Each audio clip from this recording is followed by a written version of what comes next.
Dissension MMA is brought to you by Kamikaze Overdrive, the best fight breakdowns and betting strategy you can find. What's up, fight fans, and welcome back to more Dissension, the MMA show for diehard fans and not for those who think a sickle sweep is a virus. As always, I'm your host, Ryan Fight Freak Poli, giving you a recap of UFC 178. For those of you who know my fast-paced, humorous, normal video style, due to being busy and lack of time, unfortunately, this is the only picture you're going to get, and it's going to be one continuous, unedited version, so I apologize if, like my early videos, if you've been following me that long, this is not as fast-paced or humorous as most of them, where most of people were criticizing me of being accurate, however, a little too boring. Or maybe you like the breakdowns, I don't know. But I'm going to do a little bit of a breakdown from every fight, starting with the Fight Pass preliminary card, starting with Manville Gambierian versus Cody Gibson, which is actually a pretty good fight considering it's the first one on the Fight Pass prelims. Gambierian not being the first person to win in three weight classes. Apparently, he is the fifth. That was actually an inaccurate fact by Joe Rogan, who stated Gambierian became the first person to win in three different weight classes in the UFC. But I picked Manny Gambierian to win the fight. I didn't think the weight cut would affect him. I thought he would be the more... obviously, he doesn't look physically dominant size-wise, but I mean, he's a very stocky, muscle-bound fighter. Good judo. Even though he fought the taller Cole Miller, he still was able to... I felt he had an advantage. I mean, a lot of people think Cole Miller won that fight. I completely disagree. But Cody Gibson, I really thought he looked impressive. He was clearly winning the fight all the way up until Gambierian got that guillotine choke. I hope the UFC doesn't penalize him too much, as I mean, I'm sure they certainly won't cut him, but I think he deserves still a very talented opponent. I mean, he looked a lot much better than I thought he was going to look. I thought he was going to, eventually get in the clinch and be dominated by the judo and the strength of Gambierian. But clearly that wasn't the case, and Gambierian pulled off the win, but still, Cody Gibson, very, very impressive considering how well he looked pretty much the entire fight until that guillotine choke. But hey, I'll take a win, a predicted win. So who knows what's next for Gambierian? I mean, I know that whole Brian Caraway thing between him and Ronda Rousey, but we'll see if that plays out. The next fight, I got to be asking myself, why do I keep picking John Tuck to win? I don't think I've ever picked against him. Not that he's fought some of the best, but even against Norman Park, I picked the upset, and I thought John Tuck would surprise him, but I don't really know what I see in him. I don't know why I think that he can do it. And part of the back of my mind, I was thinking I should have picked Kevin Lee. Kevin Lee had an excellent performance, clearly getting better in the striking. The grappling, still very good in the grappling. However, I really did think during the fight that John Tuck was going to pull off that submission. I mean, he caught him in a close armbar, then a triangle choke. I thought he was going to be a little more dangerous in the striking. The few times he actually connected pretty well with Kevin Lee, I thought they would affect him more, but Lee just seemed to shrug it off.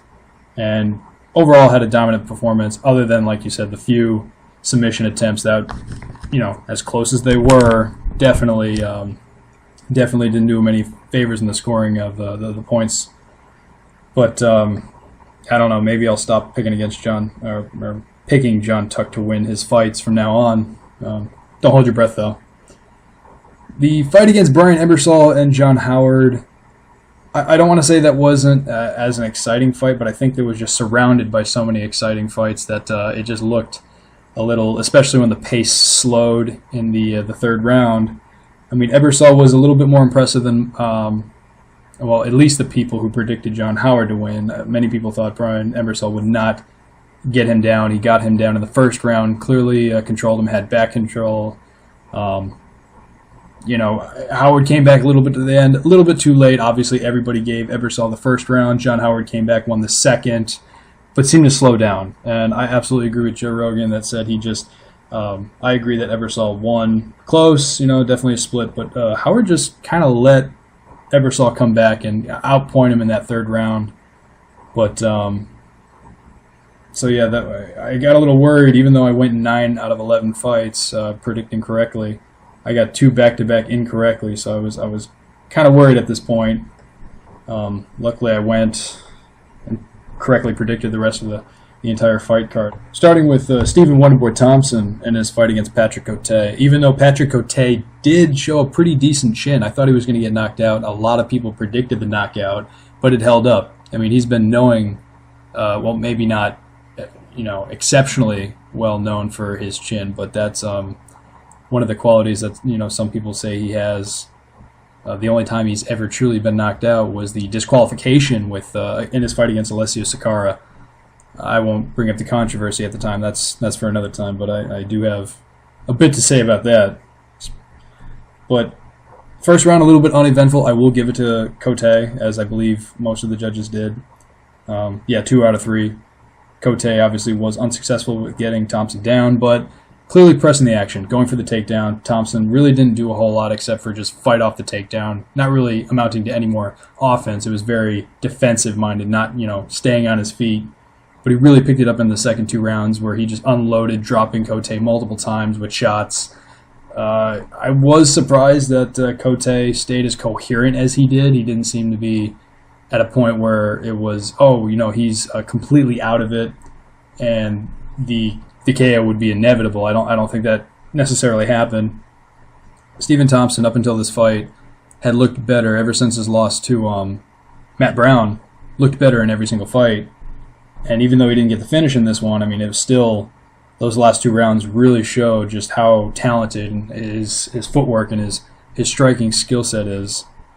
But, it's kind of a good question. Where is he going to go from here? Where is Stephen Wonderboy Thompson? What's his next opponent going to be after destroying Robert Whittaker, and then he beats Patrick Cote? I mean, it's kind of be interesting to see who he gets. And the same for Cote. I mean, he did have a kind of a, I won't say lackluster performance against Kyle Noak, but certainly nothing to be, and especially with this loss, nothing to say, you deserve a credible opponent with a big name. But we'll see what the UFC does with that, and I'm really exceptionally excited to see what they have in store for Wonderboy Thompson. I want to see who he's going to fight next, and if it'll be maybe a top 20, top 15 opponent. The next bout between Jorge Masvidal and James Krause, I think it was actually identical to the previous one with Wonderboy Thompson and Patrick Cote. First round, not necessarily a whole, I would say that Masvidal won. I was very surprised that one of the judges scored at 29-28, giving clearly they would have had to give the first round to Krause. But if you check the play-by-play with any credible media source, everybody, three rounds to none, everybody says Jorge Masvidal. First round wasn't quite as eventful, but like you said, just like the previous bout, second 2 rounds, Masvidal absolutely put on a striking clinic. Most people, I think everybody that I personally checked into, and I've read all the predictions, and I look at all the different analysts, everybody, I believe, picked Masvidal to win. But most everybody picked by decision. I was a little gutsy, and I was like, screw it, I'm going to go with Masvidal. He's going to get the finish. And I was surprised. He came very, very close a couple times. It looked like Krause, could have gone out. He connected with a couple of big shots, but, kudos to Krause. He never went out, didn't get finished, and he rode out the whole 3 rounds. Now, Masvidal, I believe that Masvidal, if given the right opponent, he could be in the top 10 of the UFC's rankings. I want him to fight Bobby Green. I think that fight was supposed to happen before, and I think he can beat Bobby Green. And clearly, after his performance that he just showed off, he did a much better job against Krause than Green did. I mean, even though, again, that fight kind of ended quickly, was a bit controversial with the whole, it was a groin shot, it wasn't a groin shot, but still Bobby Green ended up winning the victory. I think Masvidal has the superior striking and clearly has the superior ground game, and excellent takedown defense, excellent wrestling. I mean, this guy, if he gets the right opponent, he can easily be in the top 10, easily, and I hope that they give him a very, evidently one of the elite in the division to really test his skill sets, because some of the people who are outside the top 15, he's just dominating. Maybe not right away, but then his skill set really shows, and you can see his potential and he's still growing and getting better. Who knows what's going to happen next for Krause? I mean, he's still a good fighter, and even if he gets a decently notable opponent, I'd be okay with that. I mean, he's a tough guy, and I enjoy watching his fights. As they call the main event of the Fox Sports 1 preliminary card, the return of Dominic Cruz versus Takeya Mitsugaki. I really thought this was an excellent matchup by Joe Silva, mainly because you didn't want to give Dominic Cruz an immediate title shot. You want to kind of know where he's at, but you don't want to give the guy that they still claim is the top 10 due to inactivity reasons, or number 10, I should say, and then give him a nobody, to I don't know, build up his confidence. You want to kind of see where he is in the division and give him a guy who's potentially getting the next title shot or the one after that, who's looked pretty dominant and had some wins over some notable opponents. And I mean, at the press conference, post-fight press conference, a lot of people were saying, hey, Takeya Mitsugaki isn't known for a guy who finishes his fights. Well, I mean, it's kind of weird that you're saying that to Dominic Cruz, who usually goes 5 rounds as the champ, and then everybody, I believe, was picking him to win by decision, and he comes in and wins in just over a minute, 61 seconds. And I think he's absolutely ready for a title shot. I guess he would face Dillashaw, and if they put that together, I'd be glad to see that one. Especially a lot of people were saying he needed to call out the opponent, but I think he did better by just saying, I just want to beat some more alpha fails. So this, whether he fights Faber for a third time or whether he fights Dillashaw and actually gets a title shot, I mean, I don't care really necessarily what they go with, but if they gave him a title shot, I would not frown upon that at all. I would think he deserves it after his performance against a tough opponent like Takeya Mitsugaki. What was he ranked? Like number 7, if I'm not mistaken, by the UFC. But kudos to Cruz in coming back. First fight on the pay-per-view, I absolutely think Kat Zingano deserves the next title shot against Ronda Rousey. I mean, I know she might have to wait depending on the time, if she needs a little more prepping, resting time after she just had the fight, and I think they've confirmed that Rousey's next fight will be in January. I believe that's been confirmed by Dana White, either at the press conference for 181, or, I mean, it doesn't matter, whichever one it is. But when Zingano is ready, when she's ready to fight, if Rousey hasn't already selected another opponent and she says that's enough time for her, she should absolutely get the next shot. She dominated Amanda Nunes in the second and third round, finishing her in the third round. Though a lot of people counted Nunes out. In the back of my mind, I was worried that if anybody was going to get upset, considering what would be considered to be some of the bigger upsets, I thought this was the one that would happen. Even more so than Dustin Poirier winning, or even more so than Eddie Alvarez winning. I thought this had the better shot, or had the better chance of being an upset. And she really proved that in the first round. Zingano did just enough, towards the end of that second round, collected her wits about her after, it looked like she could have been out. But she got a good chin, and she came back, did a nice little, I guess that's what they say, she did a little DDT on her, and did just enough. Even though she lost the first round, she did enough where Nunes didn't get a 10-8, at least in most people's opinions. I mean, I didn't necessarily look to see what the official scorecards were because they were never announced. But, Nunes, even with that performance, even though she ended up losing, but just her performance in the first round, she's ready for a very notable opponent. Miesha Tate, Sarah McMahon, Alexis Davis, you name it. I would still say this performance puts her, because I think she's lower ranked, number 9, number 8, something to that extent. Give her someone bigger. I think she could have finished someone. She can easily be a higher ranked opponent if she gets the right opponent to boost herself up in the rankings.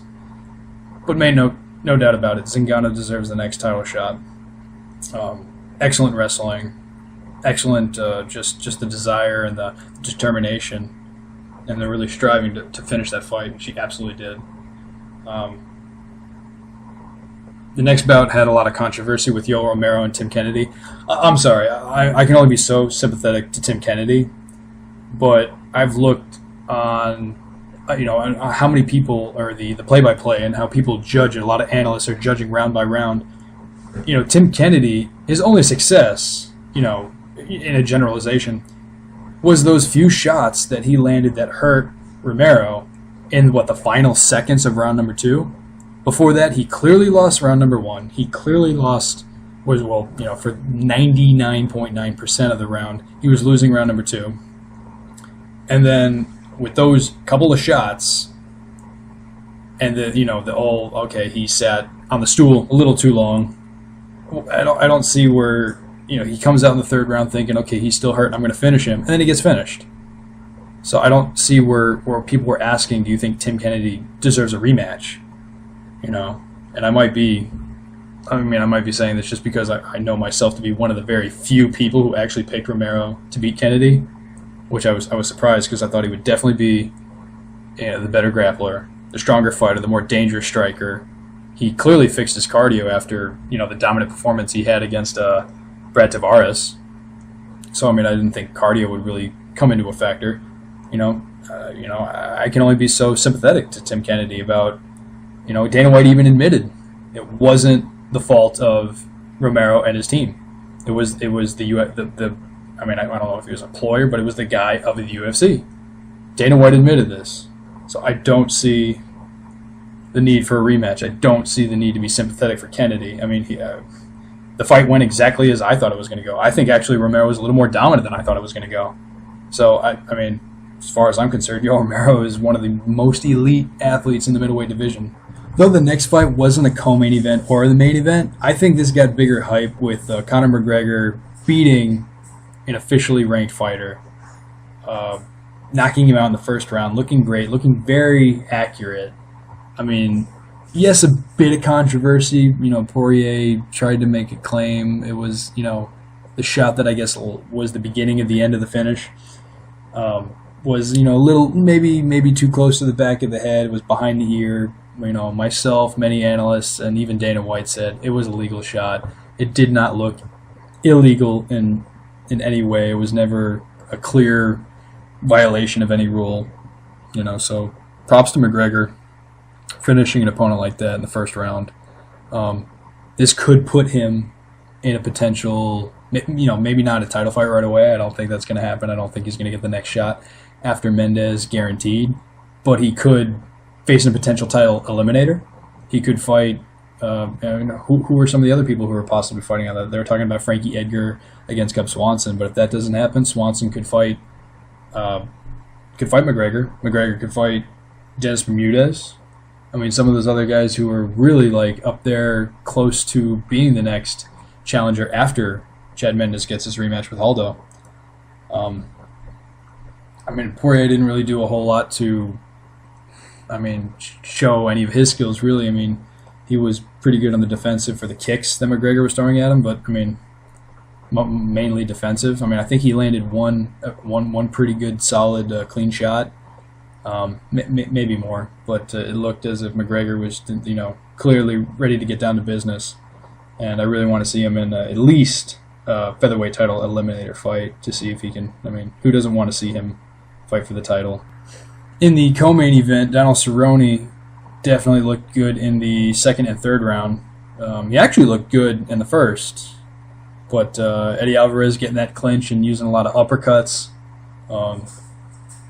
didn't necessarily hurt Cerrone. At least that's what people are saying. He didn't look like he bothered him that much. I think he should have let go of the clinch and maybe started working those kicks, but he let him get hit in the face 30 times, something of that nature. And, 29-28 across the board, absolutely. But Cerrone coming back, mixing up the high kicks, the body kicks. It landed a lot with that left body kick. And then the leg kicks until Cerrone couldn't even, Alvarez couldn't even stand. Still, Cerrone, when he's on fire, he's on fire. He seems to be on a roll. And Eddie Alvarez, still showed a lot of heart. He with the clinching, he was very dominant in the clinching, used his advantage, a lot of uppercuts, a lot of movement. I'd still say, give Eddie Alvarez. I don't know whose name I want to throw out there. Who's up there in the lightweight division? I don't know. I would like to see him fight Jim Miller. I don't know why. I think that actually works because I think their skill sets. Yeah, that'd be an interesting fight. Yeah, why not? Jim Miller versus Eddie Alvarez. See if give Eddie Alvarez the chance to boost up. I mean, what they got him. He comes into the UFC and they go throw him at what, number 14? I mean, I think that's a little ridiculous considering you look at any MMA website and the top 10 or the top 15, and Eddie Alvarez. I mean, sometimes he's in the top 5 or the top 10, but then all of a sudden he goes to the UFC and those same people who rank it, that now he's what, number 14. So I'm not so sure of the accuracy of that. But give him a chance, to rank up a bit. I don't really know where this puts Cerrone. I mean, it was definitely a good performance, even though they criticize him more than reward him for the slow start at the round number 1. I don't think he really started slow. I mean, he was still picking his shots, and he would have won had that excellent like 30 seconds and 30 punches happened. Clearly, he was picking his shots really good. It wasn't like he was showing any inactivity. But we'll see where this puts him for a title shot. Lightweight division. I know a lot of people are knocking at the door for that. And that brings us to the main event. Demetrius Mighty Mouse Johnson and Chris Carriasso. I don't think anybody picked Carriasso to win. In fact, more so than not pick him to win. Most people criticize the fact that he even got the title shot. I really wanted to see him fight Horiguchi, Kyoji Horiguchi, but that fight never took place. And then, whoever his replacement was, I don't even remember. Horiguchi absolutely destroyed him, first round knockout in 2 minutes or something like that.